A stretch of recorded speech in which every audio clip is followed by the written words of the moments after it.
All right, welcome to From Red Flags to Green Lights, what to look for in a tiny home builder. So this is something that is so dear to my heart. And if you are here today, I hope that this presentation is for you. If it doesn't serve you right now, maybe it will serve you really well in the future. So this is going to be for you if you're ready to go tiny, but you're scared you're going to make the wrong decision and end up regretting your choice. If you have heard too many horror stories about hiring contractors and builders and want to gain more knowledge and understanding from a home building veteran, that would be me.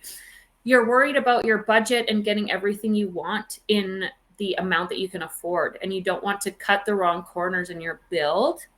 And it's also for you if you're just a massive Teacup fan and have been following me for years. And why wouldn't you be here today? Actually, I'm a big fan of some of you. I see a lot of familiar names in the chat that I've talked to over the years. So thank you guys for being here. And again, all your interaction, if it's on Instagram or through our emails or whatever on our website, it's so great to see you here. So I said in the next 60 minutes, it's 45 minutes. I'm going to have to talk fast. We're going to do a brief introduction. I'm going to talk about why this is important. We're going to talk about how to spot the red flags, what they are. We're going to talk about the green lights and how to see them. And we're going to talk a little bit about how to use this information to drive your decision. And then we're going to wrap it up. And I'm hoping that I'll have time for questions at the end. And if not, I'm going to be hanging out at the Teacup table after this presentation so we can chat a little bit more, okay? At the end of this presentation, the goal, I want you guys to overcome the fear of getting it wrong. Whenever we're making a big decision, that's always something that's lingering in the back of your mind. I know, I get it. I have to make big decisions too. And hopefully this helps you. By knowing exactly what questions to ask and properly interpreting the responses. That is so key. I want you to trust your instinct and feel confident in taking ownership of your tiny home journey by possessing the right tools to move forward. I have a download for you guys at the end here. And understand key technical terms and builder jargon to make informed decisions without hesitation. Lastly, I would like you to enter into your tiny home journey with a clear intention, high vibe mindset, and the ability to align with the right team to make your dreams come true. Okay, so that's the goal by the end of this presentation. I know I'm talking fast, but I have to get through it all. I love to talk. So first of all, I mean, the big thing, if you don't know who I am, this is who I am, and I guess why you should listen to what I have to say today. I'm Jen. I'm the owner, creator, and founder of Teacup Tiny Homes. I started Teacup Tiny Homes in 2016. The funny thing about that I realized yesterday while I was chatting is I started Teacup because I found that the cost to build traditional homes was too high, and we were getting hit with massive price increases when Trump was elected last time with the tariffs and drywall and all the things that were going on. And here we are 8 years later, and we're going through the same thing again. So I found it kind of ironic that that's where we were when we started, and now we're back here. It's gone full cycle. So I have personally spent the last 23 years in residential home construction and design. I started in interior design when I was 18. I started my practicum with a home builder when I was 19, and I really haven't left the industry since then. I moved up from design to being operations manager of the largest home builder in Lethbridge. And at the peak of our busy years, we were building upwards of 350 homes a year across Alberta. 2 cities, Lethbridge, Medicine Hat, and then the 3rd city is Grand Prairie. So that's quite a bit up north, which is, again, why those cold weather climates and build knowledge of cold weather climates is so key, and what we like to implement here at Teacup. I was also on a board of directors and vice president for the Canadian Home Builders Association. It's now known as Build here. So the CHBA is a massive entity. And what we did during those years was put things through like mandatory warranties and really started regulating the residential home construction because there wasn't a lot of that at that point in time. Also, one of the founding members of the Tiny Home Alliance Canada back when we started. Pam is hugely involved in that now. And like I said at the bottom, I was ironically started Teacup when Trump was first elected. So that's a little bit about me. I'm a mama too. I love the business. I like having fun, and I love knowledge also. So I'm really excited to be here with you today. So why this presentation is reported, because tiny homes, I'm quoting this, tiny homes is generally fairly unregulated, and it's rapidly growing. So that's similar to what the home building industry was prior to the 2000s, and in the early 2000s when I was first getting into it. We saw a lot of the same problems that we're seeing now with tiny homes in residential construction. So it's come a long way in the last 20 years with regulations, and honestly, we've come a long way in the last 10 years with tiny homes. Common risks, a big one is underqualified builders, overpromised timelines, pricing issues. We're talking low-balling pricing that you see and then not being able to deliver. People who are great contractors, like great carpenters, great tradesmen, but bad at business. And what happens with that is cash flow runs out, and then you see companies not being able to uphold their agreements. So another issue that I'm seeing is AI and technology advancements. So images, there have been a lot of things online. They are amazingly beautiful images of tiny homes, some frauds and scams out there. They're saying these tiny homes have been built and put places, but they are computer generated, and it is getting harder and harder to know what is actually real and what is not real because of AI and all the technology. So for example, like obviously this is AI over here, but this is actually one of our builds in our shop, the foundation series that we installed here in Alberta. Why else this is important? Because the housing crisis, inflation, cost of build materials, all this, and this problem isn't going anywhere. So it's important that you guys know what to look for so you can do your due diligence as we continue to live in this time. All right, so we're going to jump right into it. Some of this might be redundant, so I'm going to go through it one by one. There's some of these, if you guys want to drop more. I think I can see. Did that just go away? Can you guys? No, we can still see it. Okay. So if you guys want to put something in the chat, I actually can't see the chat anymore, but that's okay. Okay, you can still see it. Great.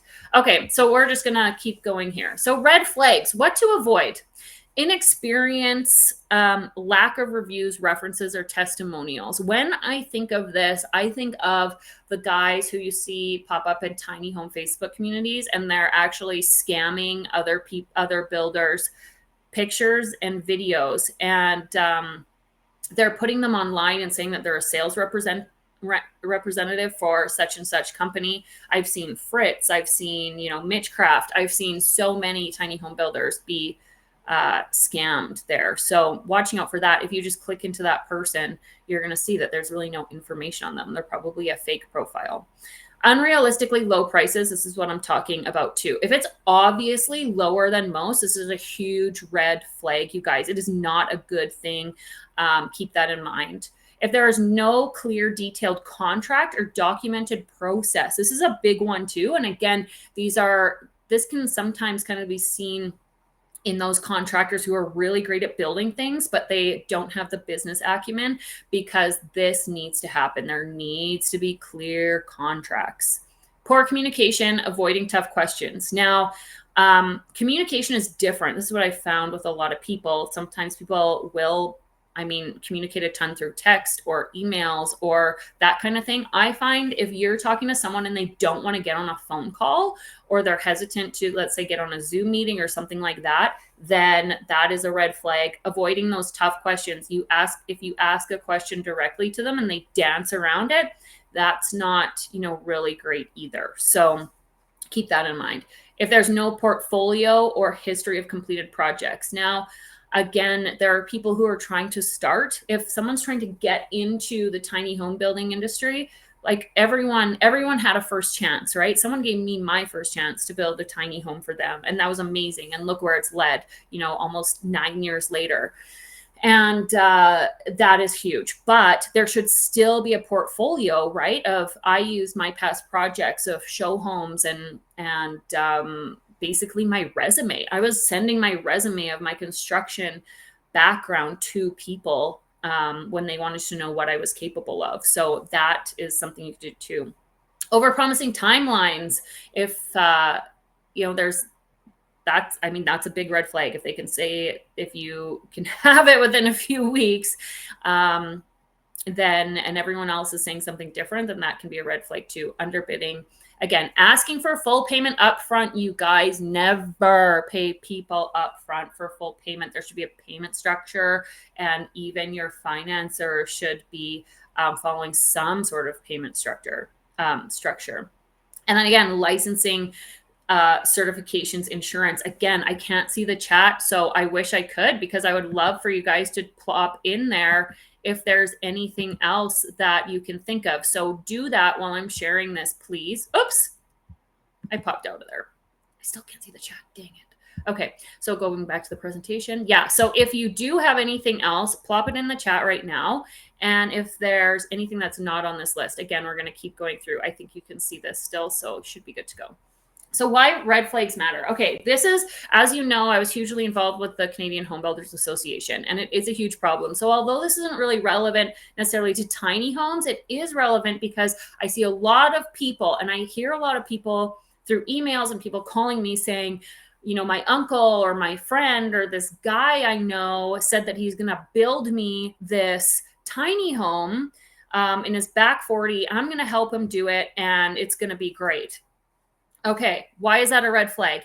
Each year and in every community across Canada, homeowners invest over $70 billion to maintain and improve their homes. Unfortunately, too many cases, they'll fall victim to contractors who promise a lower price so long as nothing is written down. Everything needs to be written down. The underground economy in home renovations and repairs is a big problem. It puts law-abiding contractors at a competitive disadvantage, big time.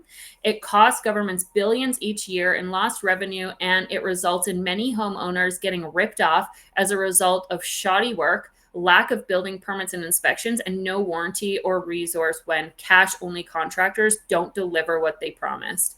I have trades that I've had to bring in for like a one-off scenario, and some of them have said, I'll do it this much for cash. And I'm like, no, it needs to be on the books. And to be honest, I know most of them. I've grown up in this home building, in this community and contractor community, again, my entire adult life. And most of them I know. I'm not willing to jeopardize someone's home and their investment to hire someone who wants to work in cash. No, thank you. So why it matters. You need to protect your investment and avoid losing money. Good contractors can be bad at business, as I said before. So you need that paperwork in place.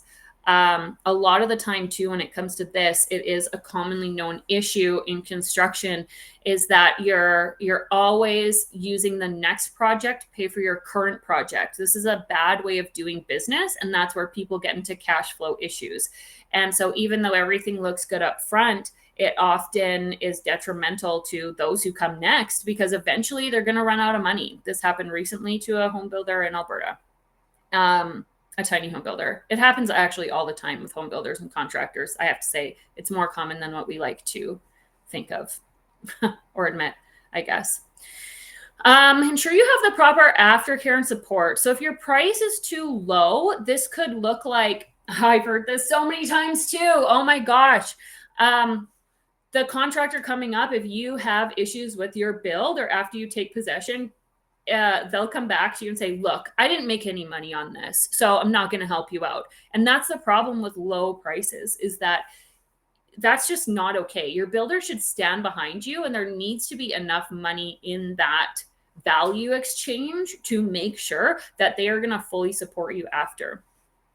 Also, you want to avoid emotional stress and delays from unqualified builders, period. You don't want that. This is supposed to be life-changing. It's supposed to make your life easier. Having a tiny home, why do we do it? We do it to simplify life. You don't need this stress and the BS that goes along with not having the right contractor. Okay, so Beige flags, I had to put this in. We talk about beige flags. So these are kind of things that are, they're not good or bad, but it's something that you have to use your own discernment with. Is it important to you? It might be important to you. It might not be important to someone else. The company culture, do they align with your values, communication style, that kind of thing? We are a very tech savvy tiny home builder. We do a ton of our communication online. Our transparency is because of the use of online platforms. So if someone isn't as good with technology, we either teach them or we have to kind of change our processes. And when we change our processes, I have to admit, we are not as good as we are when we can use our systems online. Your point person, will you work with the same person throughout the project? Is there a team? Who is that person? Often the person selling to you is not your project manager. So there might be a difference there, and you just need to suss out and see how well that communication style and that connection is with them as well. Social media present. This might be something that's important to you. And are they online? Does it matter? Do you like to see updates online of your build? The work environment. Do they run a professional and organized operation? Blah, blah. Pictures say 1,000 words. Yeah. How do they show up if they're showing up online? What does their website look like? I mean, just because a website isn't super professional, it doesn't necessarily mean that they aren't professional, but look at other things like the pictures that they send you. How does their workspace look like? Is there always stuff all over? Is it always a mess, or are the pictures clean? Location, of course, something to consider. Actually, I have to say, and obviously I'm here in Alberta, the majority of our clients over the last 9 years have been from Ontario. And what we found is that it actually can be less expensive to hire a vetted professional tiny home builder in Alberta, have your tiny home shipped across the country to Ontario, than hiring someone who is not vetted, who is not in that professional space. So, and unfortunately, that's kind of one of those things that you don't know until you're done. Until it's done, you don't know how it is. It's costed a few people, thousands of dollars because they chose someone who is local and cheaper to try and save money instead of just paying for that transport cost. So something to keep in mind. Also, your transportation costs can also get put into your financing, so you're not out of pocket for it, right? Maybe your builder is willing to negotiate some of those transport costs for you. All things to consider. And then lastly, other considerations are they deal breakers, or do they just indicate if they're the right or wrong fit for you, right? What does that look like for you? And I'm going to talk about how you can know if it's the right fit for you a little bit later on here. So this is my friend Lorraine, and I get to call her a friend because she was a client, and so she did a really, really great job of doing her research. So if you scan this little barcode right here, it's going to take you to a video that we did with her. Don't watch it now, but you can scan it and then just pin that address right there. I think it'll scan. It should take you to a video on our YouTube channel. So Lorraine was newly single and she wanted a tiny home, and she was in the RV repair business. So she has been in RVs. She saw the quality of them. She knew what she was getting, and she had done this with her ex-husband for quite a long time. So she had a list of things that she wanted in her tiny home, and she found that she came to us initially, and it was probably around like 2 months from the time we first talked to Lorraine to when we decided to move forward to work together.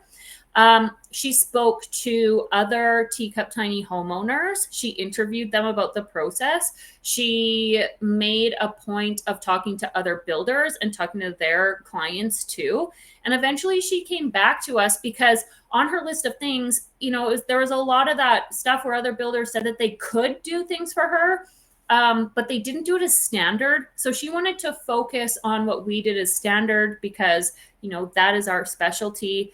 And she was living here in Alberta. She wanted the cold weather climate systems that we have. She wanted to be warm. She wanted to know that we were in our genius zone when we were building her home.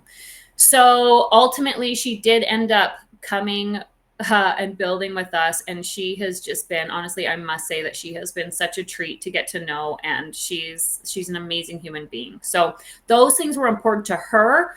Obviously, if you're in the lower mainland in BC, then the heating in the homes, it might not be as important. You need heat, but maybe you don't need the systems that we use to the extent that we install them. You can follow her at Amelia the Tiny. That is Lorraine, and she's absolutely fabulous. All right, so green lights, what to look for.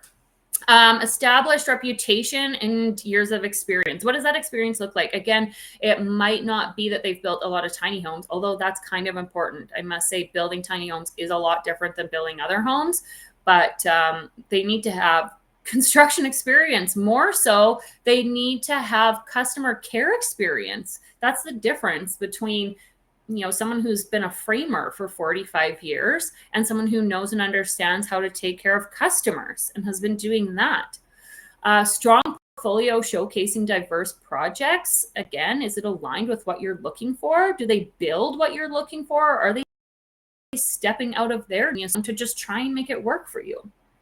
You want clear contracts and transparent processes. They should be able to talk about the process from start to finish without hesitation. You need a purchase agreement. You need a bill of sale. There should be some kind of accounting software, computer generated invoices, and other things could look like being able to take credit card payments for a deposit or for small amounts, that kind of thing. And do they have their process and do they stick with them? So if you're getting told no by a builder for something, unique that you want to do, that's not a bad thing if it's outside of their process. A lot of the time we have conversations about how we could make it work, but how we need to align with what we do. Just because we've done it so much, we know it works and we know the client expectation. So we also know the ways that if we go against our processes, it also often leaves our client disappointed. So that's why we have our very strict processes that we need to follow.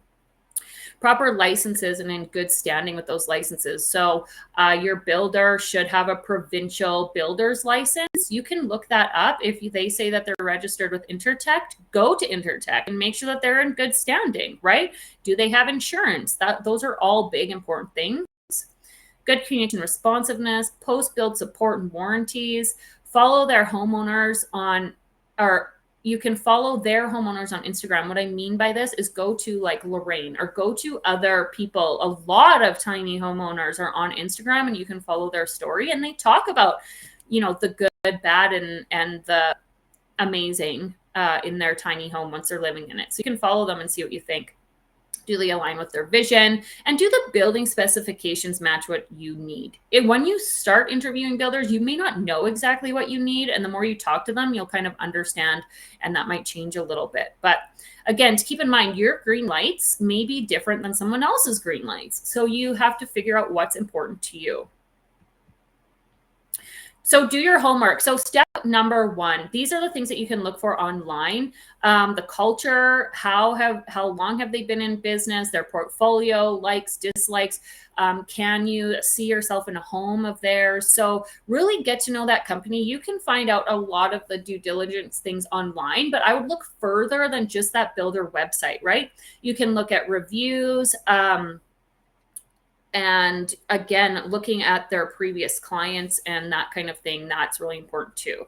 The videos online, who's in them? Is it relevant? Do you like that personality? Is it someone that you see could help you along the way?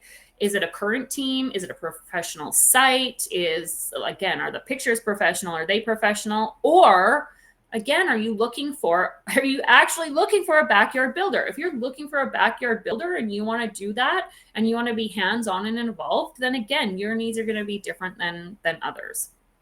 Are the photos real, computer generated, price points?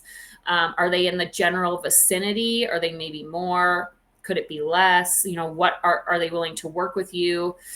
Price point. I will absolutely never make a big decision in my life based on price. Absolutely not. Like, is it relevant? Yes. But is it the most important? No. Because again, like I've said, you don't want to cut corners just based on budget, and you shouldn't make your buying decision, especially on a tiny home, based on budget either. There are other things that are more important.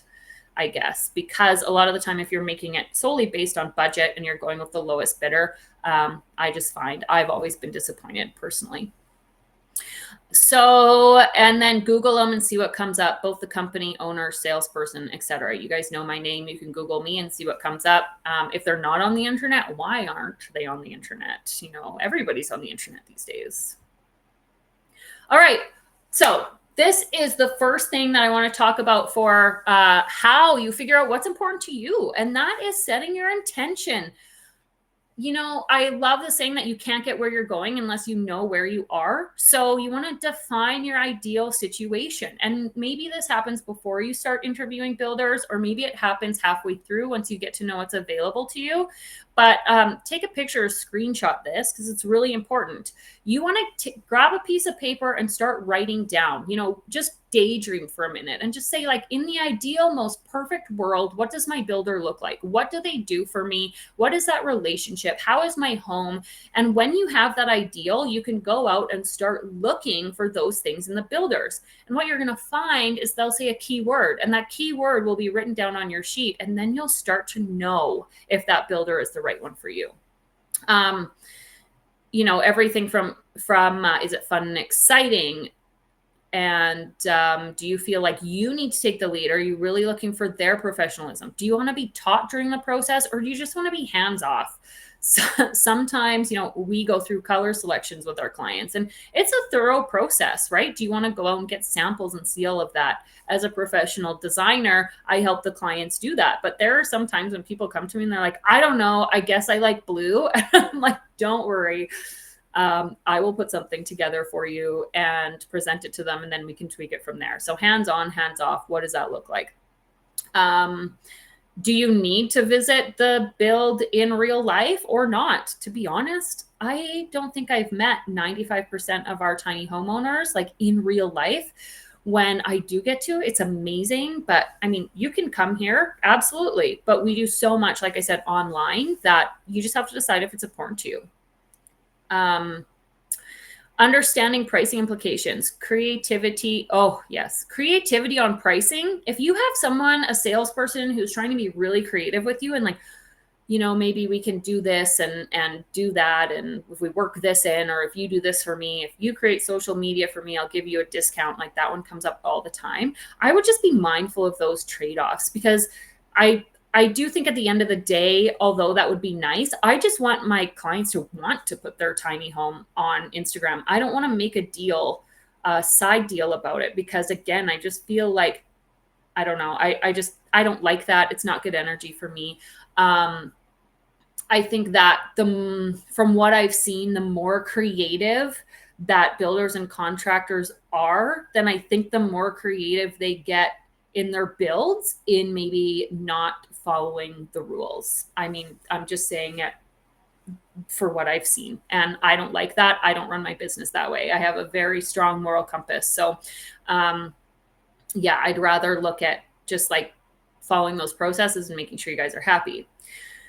Yeah. So like I said, use your intention and use your like ideal situation, write out, I guess, piece of paper, and listen for those keywords and phrases as they align with your values and goals.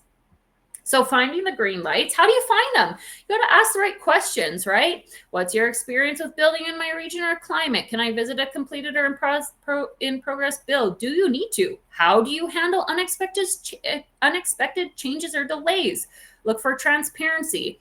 A builder who's willing to share detailed contracts, warranties, timelines, clear and responsive communication.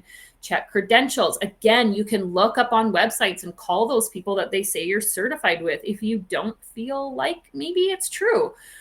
You can actually see online if they're authorized to mark. It's called an ATM. You can call Intertech and say, or have the builder produce an authorization to mark. Do they provide references or testimonials? So I've talked about this before, and I actually compiled all of these in a checklist for you at the end. So stay tuned. You don't have to write them all down. Again, spotting the red flags. Avoid builders who struggle to answer basic questions. We've talked about a lot of these, and I'm trying to kind of rush through because I want to make sure we have some time here. Builders who say yes to everything, I hate that. They can say they will do it, but does that mean that they're actually capable of doing it? So those are some things to watch out for. Suspicious pricing, lowball estimates, cutting corners, pushy sales. Okay, pushy sales. Trying hard to make the deal. Again, getting creative or saying like, you need to give me this payment right now. That should never happen. In my opinion, you should always sign off on a document saying that you're entering into a relationship with that builder or with that contractor before any money is exchanged. So keep that in mind. Like, there needs to be an invoice, there needs to be a paper trail, there needs to be something. Don't just pay without that document. If they ask for full payment upfront, big red flag. Getting too creative.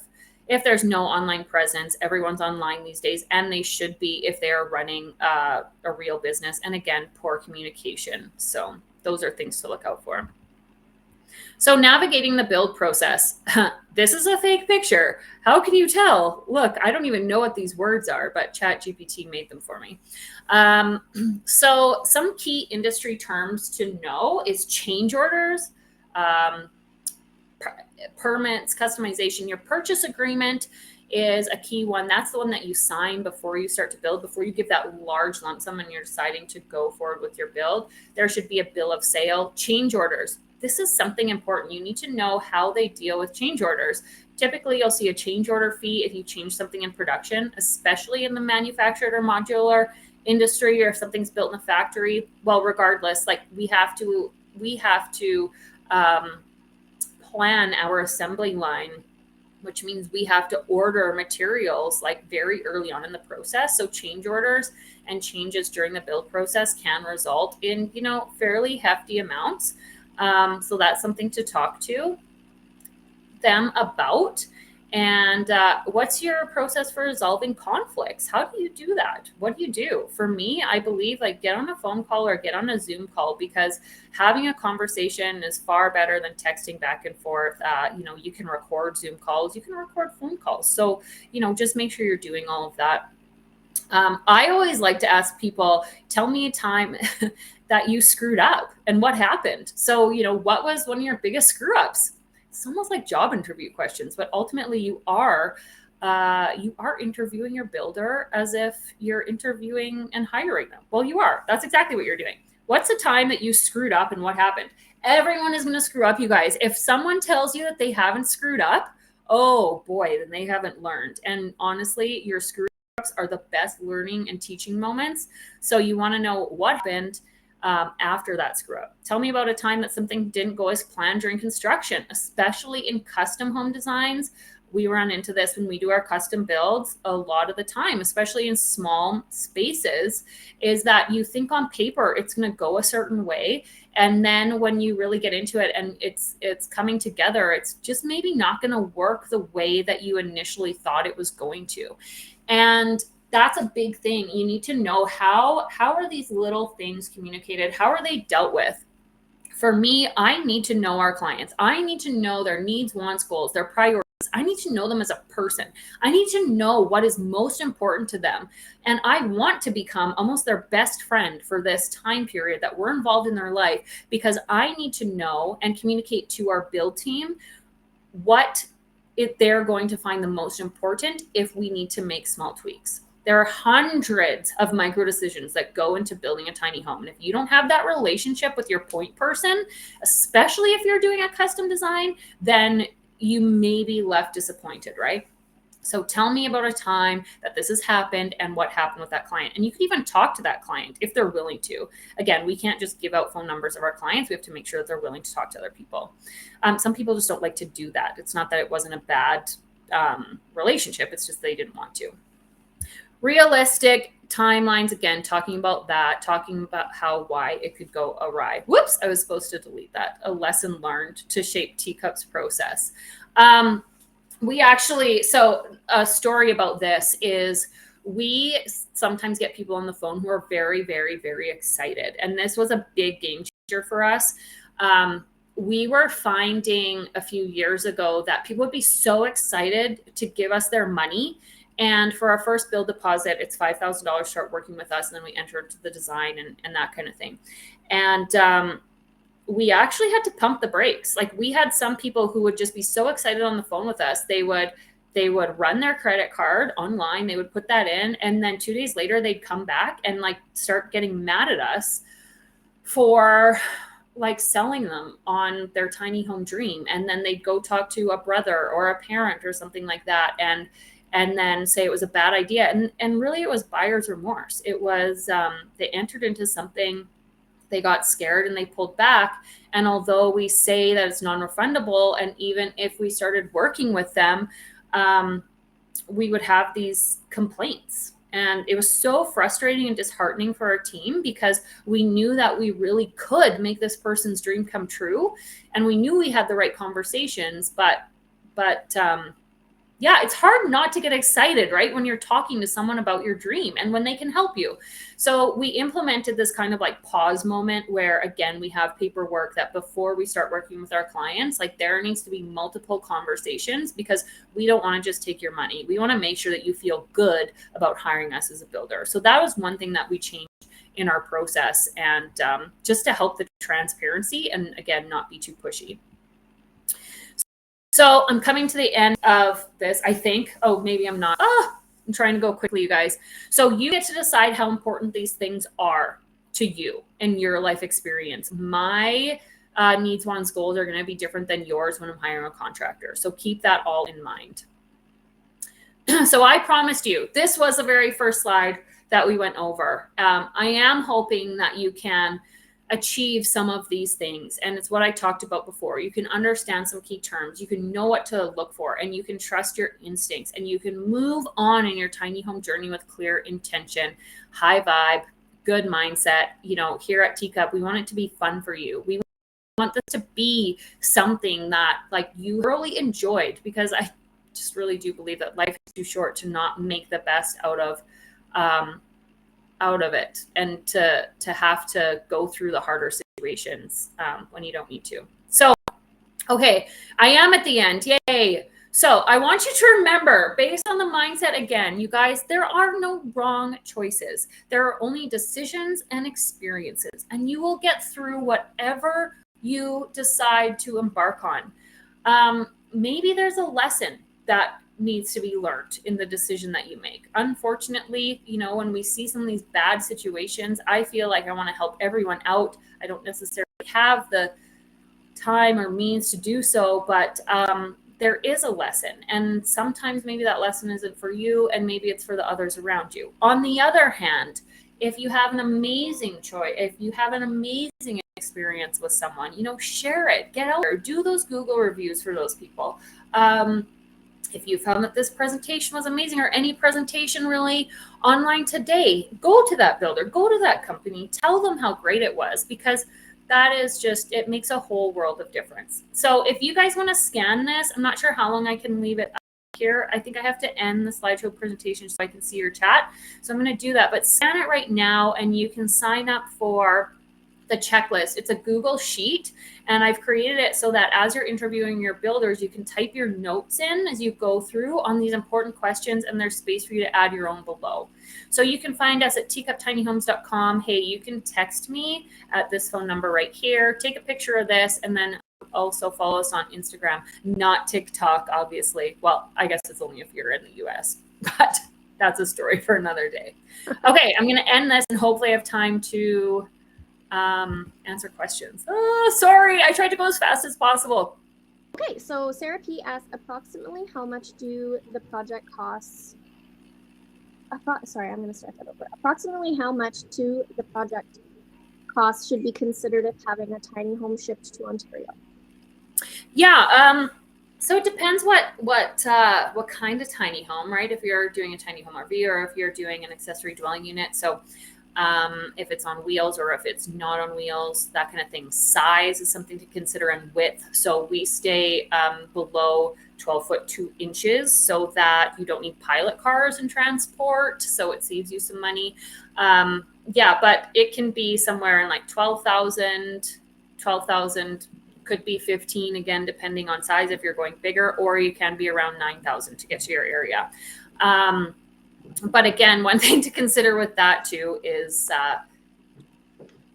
it kind of, I've just seen, and I've had so many people reach out to me over, the 9 years I've been doing this about bad experiences. And they said, I wish I just paid for the transport to get someone with a great reputation. So, yeah, I would consider that over the transport cost. So I 100% agree.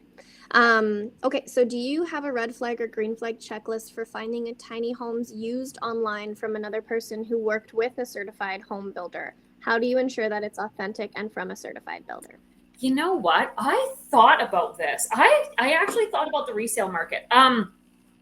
There's a few things to look out for. I think I should almost do a whole nother sheet about that. So I'm going to do that and put something about it on our website, because the resale market is pretty big. There are some teacups that are out there right now. It's hard to know how they were maintained. That's the biggest thing. And there's not really anyone who can inspect it. So I would say some of the tips, if you are looking at a secondhand tiny home, regardless of who built it, you could go directly to that builder and ask them. You can go to if that builder is no longer around, then I would go to the certification body. The certification body needs to keep a record of all of the serial numbers from the builder and the VIN number from the builder. So if Intertech is the certification body, then you get a hold of someone at Intertech and you ask them to look up that number. And that's how you know if it was actually certified. So always go, unfortunately, there have been some who said that they were certified by someone, and then that certification body is like, oh, we haven't been there in years. And they drop the certification. So it is important. It just makes the whole industry look so bad when this happens. It's infuriating. But I hear you. Another kind of piggyback on that. I had a client who built with somebody locally, and that was about 7 years ago. They went to sell their tiny home, and they realized they didn't have any blueprints. They didn't have any designs. They didn't have any of the things that should have been included right off the hop. So that was certainly a lesson learned. But I mean, these are all such huge flags. If you haven't poured over a blueprint, an engineered and architecturally designed blueprint of your tiny home, run in the opposite direction, because now that person is having a really hard time reselling that. There is also a really great resource online. Her name's Alaska. She's my tiny house concierge. Yes. Alaska is she's kind of like a real estate agent for tiny homes. She posts a lot of this type of information. Again, she's in the States, so I highly recommend re-looping back to Jen's information. But again, we're all about sharing, so I just thought I'd mention her. Alaska's amazing. She was actually a realtor prior to, and then when she moved into her tiny home, she learned so much. So now she's like sharing that information. Yeah, she's lovely. She's fabulous. Okay. I understand that we should never pay for anything all up front, but is there a general rule around the cadence of payments for the builders, aka at engagement, post planning, start of the build, post move to location, at the end, etc.? Well, I can tell you what we do, and there's two different situations. So it depends on financing. If financing is involved, the bank or the credit union or the financer may have their own stipulations as to when they release funds. So that needs to be considered. But typically when we're doing cash, we do again our $5,000 fee. That's a non-refundable fee to start working with us. We plan your specification design, but we're very hands-on, right? Like we put a lot of hours into working with you so we can give you what you need to go tiny. So then that will go towards your down payment for your tiny home. So whatever that down payment is, if you're getting financing, the down payment you pay at the end. The financer will often release their funds up front to pay for the build as it progresses, and then you will pay that deposit at the end. Some financiers, again, have different structures, so it really depends on that. So there needs to be some flexibility there. If we do cash, we do a 40-40-20. So when we start building, after your purchase agreement is signed, then we do a 40%. That actually doesn't cover our initial costs that we have to invest. And then at lockup stage, very good term to know, That's pretty typical in the building industry. That's when your doors and windows go in. So it's when the building is locked up. Then we do another 40%, and then you do 20% upon completion, which is due before delivery. So that's our structure. It's on our website. It's right there.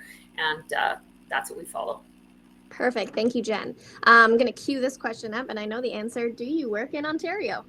We do a lot of work in Ontario. We build in Lethbridge, Alberta. And honestly, the majority of our clients over the last 8.5 years that we've been building have been Ontario clients. So it's awesome. And one of the reasons why I love to come out to the Tiny Home Show is because I get to actually meet them in person, and they're there, and you get to hug them, and it's the best. And see you guys too. Yeah. Oh my, I'll never forget the second show that we did when you had your model come out. The couple had not been in it, not seen it before, and I remember I was there to film them when they first saw it, and it came in on the lot, and we're all like crying, and I'm like, oh my God. And then you and your family had arrived a little bit later, but it was like this. That is why we do what we do. Like that. Oh my God, it was magical. So I am praying every single builder here has a model coming to Ontario for July. But that's what we do it for. And so just kudos to you for making those dreams come true. That's amazing. Yeah. Okay. So let's riddle off some more here. How is your heating solutions different from others? If at all. Yeah, our heating solution. So like we're in Alberta, like I said, it's cold today. It was -20. It was like more than that overnight. When I drove home yesterday, I actually had to go home because I was freezing because there's no heat. This isn't actually hooked up. I have a tiny little space heater, and we just have a little bit of power. But we put in a full furnace. And I just believe that electricity, we've tried electricity as heat sources, and people argue with me all the time online, Instagram, in her emails. They're like, you don't know what you're talking about. And I'm like, well, I do, because we've done this for long enough to know, and we've tried it.